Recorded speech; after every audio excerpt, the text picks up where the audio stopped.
आपने मुझे महामहिम राज्यपाल महोदय के अभिभाषण पर बोलने का मौका दिया, उसके लिए बहुत बहुत धन्यवाद। महामहिम राज्यपाल महोदय का जो अभिभाषण है उसमें सरकार की क्या नीतियां हैं, सरकार के द्वारा पूर्व में क्या कार्य कराए गए हैं और आने वाले समय में क्या विजन होगा सरकार का, उसका उल्लेख किया जाता है। लेकिन माननीय सभापति महोदय, महामहिम के श्री मुख से इस अभिभाषण के माध्यम से जो बातें सरकार ने कहलवाई हैं या पूर्व की घोषणाओं के बारे में जो वाहवाही लूटने का प्रयास किया है, वो सत्य से कोसों दूर है। सभापति महोदय, माननीय मुख्यमंत्री अशोक गहलोत जी का ये तीसरा कार्यकाल है मुख्यमंत्री के नाते, और मुझे इस सदन में पहली बार आने का मौका मिला है।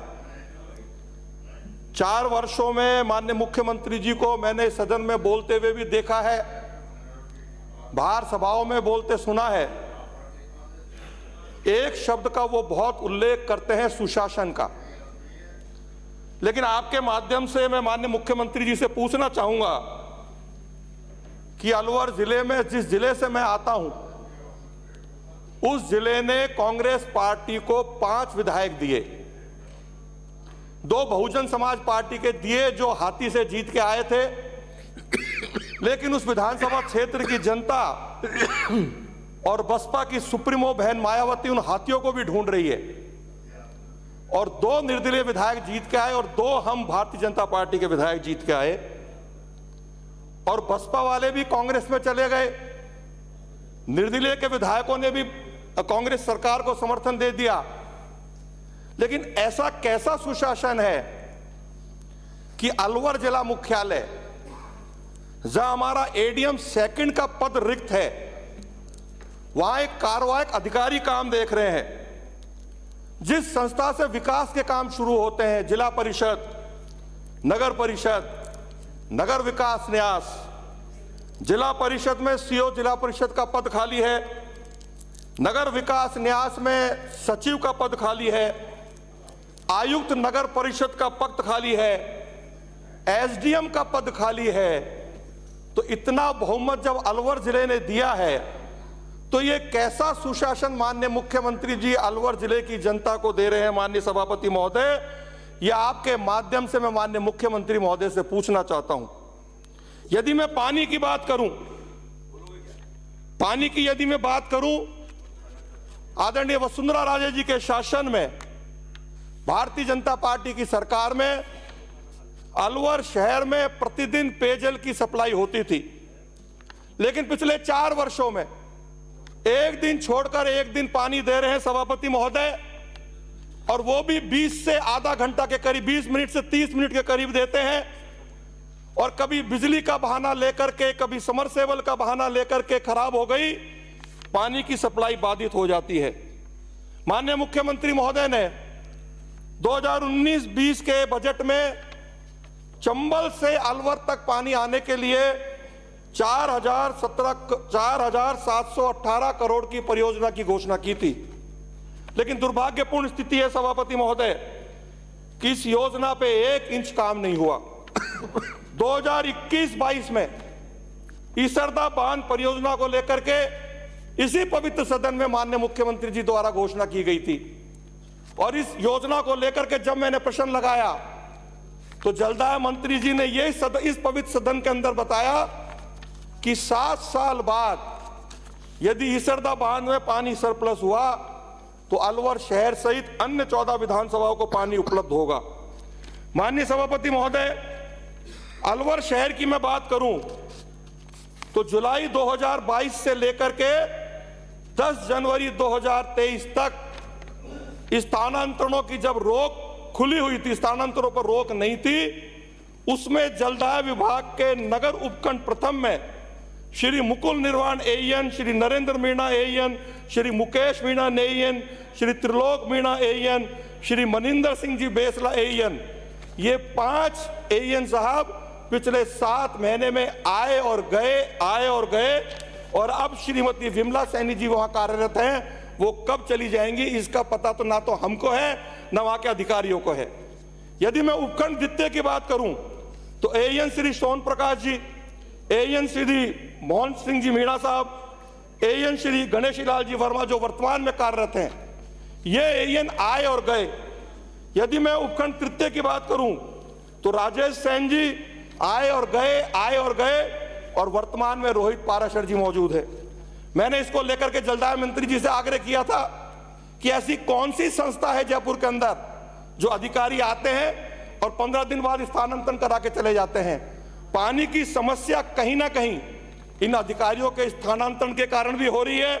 शहर में पानी की कोई कमी नहीं है, लेकिन यदि डिस्ट्रीब्यूशन सही हो जाए तो निश्चित रूप से हमको पानी पूरा मिलने लग जाएगा। सभापति महोदय, मैं पिछले बजट में भी मैंने मांग की थी कि सिलीसेट बांध जो अलवर शहर की लाइफलाइन हो सकता है उससे हमको पानी दिलवाया जाए, और उसको लेकर के जलदाय विभाग ने 36 करोड़ की योजना राज्य सरकार के पास भेजी है। आपके माध्यम से मैं माननीय मुख्यमंत्री जी से आग्रह करूंगा कि इस बजट के अंदर माननीय मुख्यमंत्री जी सिलीसेट से अलवर पानी की योजना को अपनी अनुमति प्रदान करें। माननीय सभापति महोदय, माननीय चिकित्सा मंत्री जी यहां विराजमान है।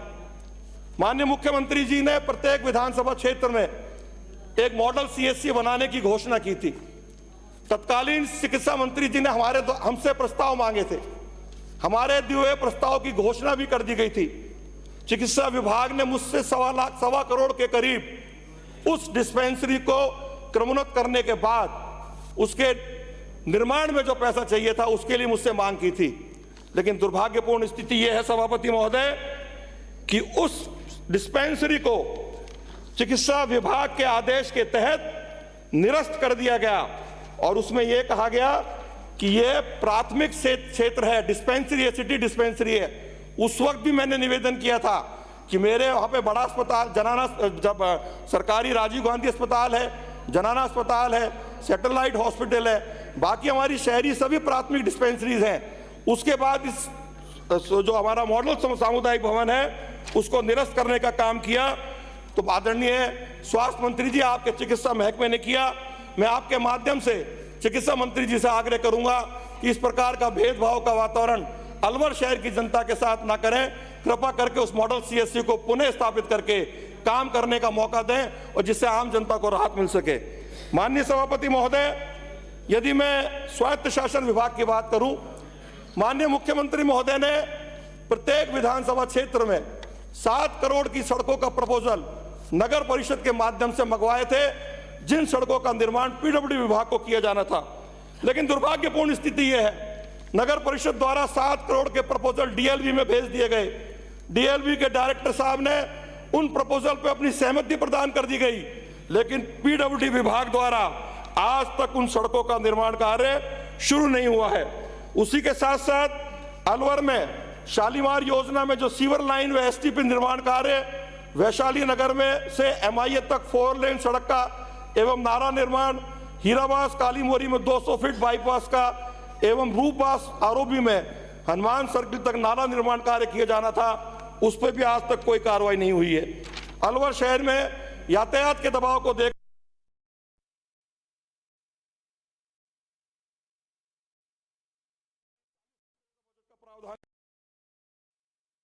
माननीय मुख्यमंत्री जी की घोषणा के बावजूद विभाग द्वारा आज तक कोई कार्यक्रम नहीं शुरू किया गया है। माननीय सभापति महोदय, 2022-23 में माननीय मुख्यमंत्री जी ने स्मार्ट सिटी योजना के तहत अलवर शहर को स्मार्ट सिटी में लिया था, लेकिन दुर्भाग्यपूर्ण स्थिति यह है कि आज तक स्मार्ट सिटी पर एक भी काम शुरू नहीं हुआ है।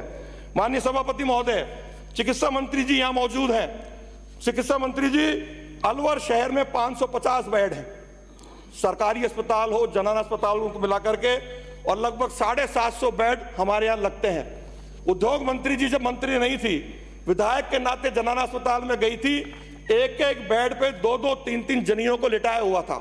750 बेड हैं, लेकिन दुर्भाग्यपूर्ण स्थिति यह है कि आपके विभाग ने एक आदेश जारी करके 47 नर्स ग्रेड फर्स्ट के पद खत्म कर दिए हैं। साथ ही साथ अन्य पदों की बात करूं तो टोटल 164 पद अलवर शहर के अंदर समाप्त किए गए हैं, मेरा आपसे आग्रह है कि हमारे यहाँ फिजिशियंस की कमी है, डॉक्टर्स की कमी है, वहां से बार बार मांग आती है कि हमारे पद बढ़ाए जाएं, लेकिन विभाग ने क्या कारण है कि इन पदों को खत्म करके हमारे साथ जो हमारे हितों के साथ कुठाराघात किया है, उसके लिए मैं माननीय सभापति महोदय आपके माध्यम से चिकित्सा मंत्री जी चूंकि विराजमान है, उनसे आग्रह करूंगा कि ये हमारे पदों का सृजन करके जो निरस्त किए हैं उनको भी दें और इसमें बढ़ाने का कृपा करें।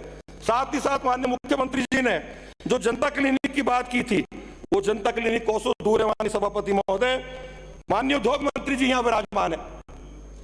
माननीय मुख्यमंत्री जी ने 21-22 में उद्योग लगाने के लिए बानसूर, रामगढ़, मालाखेड़ा, रैनी, 2022-23 में कैरवा, कोटकासिम में उद्योग लगाने के लिए रीको को अधिकृत किया था, लेकिन सभापति महोदय वहां केवल बोर्ड लगाने के अलावा आज तक उद्योग विभाग द्वारा, रीको विभाग द्वारा कोई कार्यक्रम नहीं किया गया है। साथ ही साथ जो हमारे उद्योग लगे हुए हैं, उन उद्योगों के लिए किसानों से जमीन तो ले ली जाती है, लेकिन जमीन लेने के बाद, उद्योग लगने के बाद वहां हमारे किसान के बेटे को रोजगार नहीं दिया जाता।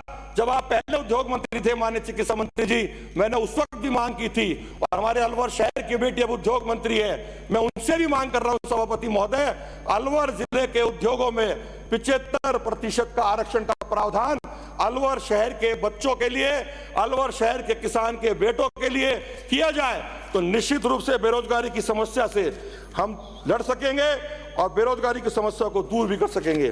सभापति महोदय, यदि मैं अपराध की बात करूं, अलवर शहर के अंदर, अलवर जिले के अंदर 2019 में थानागाजी गैंग रेप की जो घटना हुई थी, उससे पूरे भारतवर्ष में अलवर ही नहीं है अपितु राजस्थान की छवि खराब हुई थी। साथ ही साथ 2022 में मूक बधिर बच्ची के साथ जो बलात्कार हुआ, उसके कारण भी पूरे देश के अंदर राजस्थान की छवि खराब हुई थी। सभापति महोदय, मेरा जिला वो जिला है जहां चतुर्थ श्रेणी कर्मचारी से लेकर के जिला कलेक्टर तक रिश्वत के आरोप में गिरफ्तार होता है। मेरा जिला वो जिला है जहां पार्षद से लेकर के चेयरमैन तक रिश्वत के आरोप में गिरफ्तार होता है। मेरा जिला वो जिला है जहां विधायक का बेटा बलात्कार के आरोप में गिरफ्तार होता है। मेरा जिला वो जिला है जहां विधायक का बेटा रिश्वत के आरोप में गिरफ्तार होता है सभापति महोदय। और उसके साथ साथ जब माननीय राहुल गांधी जी अलवर में आए थे सभापति महोदय, बीकानेर से फोर्स आई थी उनकी सुरक्षा के लिए, और दुर्भाग्यपूर्ण स्थिति ये है सभापति महोदय, वो फोर्स अलवर शहर के अंबेडकर नगर में यूआईटी के सामुदायिक भवन में ठहरी हुई थी। उस पर आपराधिक तत्वों ने हमला किया और उन पुलिस कर्मियों के साथ मारपीट करी सभापति महोदय। पुलिसकर्मी घायल हुए, उनको जयपुर रेफर किया, लेकिन अपराधी आज तक पुलिस की पकड़ से दूर है सभापति महोदय। अब सभापति महोदय, किशनगढ़ थाने में कल ही घटना घटी है, एक गेम रेप का अपराधी जिसको पकड़ने के लिए पुलिस गांव में जाती है, उसको पकड़ भी लेती है, लेकिन एक राय होकर के पुलिस पे हमला होता है सभापति महोदय, और पुलिस को पीटा जाता है और बहुत बड़ी संख्या में पुलिस घायल होती है सभापति महोदय। आपके माध्यम से सभापति महोदय, मैं माननीय मुख्यमंत्री जी से मांग करूंगा, जिस प्रकार से अलवर में अपराधीकरण हुआ है, अलवर के अंदर अपराधों में बढ़ोतरी हुई है, तो निश्चित रूप से कठोर कदम उठाने की आवश्यकता माननीय मुख्यमंत्री जी को है। यदि मैं बिजली की बात करूं सभापति महोदय, बिजली में माननीय मुख्यमंत्री जी ने 1000 रुपए की प्रति माह बिल में छूट देकर के किसानों को राहत दी थी। मैं याद दिलाना चाहूंगा, आदरणीय वसुंधरा राजे जी ने 850 रुपए प्रति माह बिल में छूट दी थी, लेकिन 3 साल तक आपकी सरकार ने उस योजना को बंद रखा। मैं माननीय मुख्यमंत्री जी से आग्रह करना चाहूंगा, आपके माध्यम से मांग करना चाहूंगा, 3 साल तक जो उस किसान को नुकसान हुआ है, लगभग 1.25 लाख रुपए का नुकसान हुआ है, उस किसान को राहत देने का काम कीजिए सभापति महोदय। आपने मुझे बोलने का मौका दिया, उसके लिए बहुत बहुत धन्यवाद। जय भारत, जय हिंद।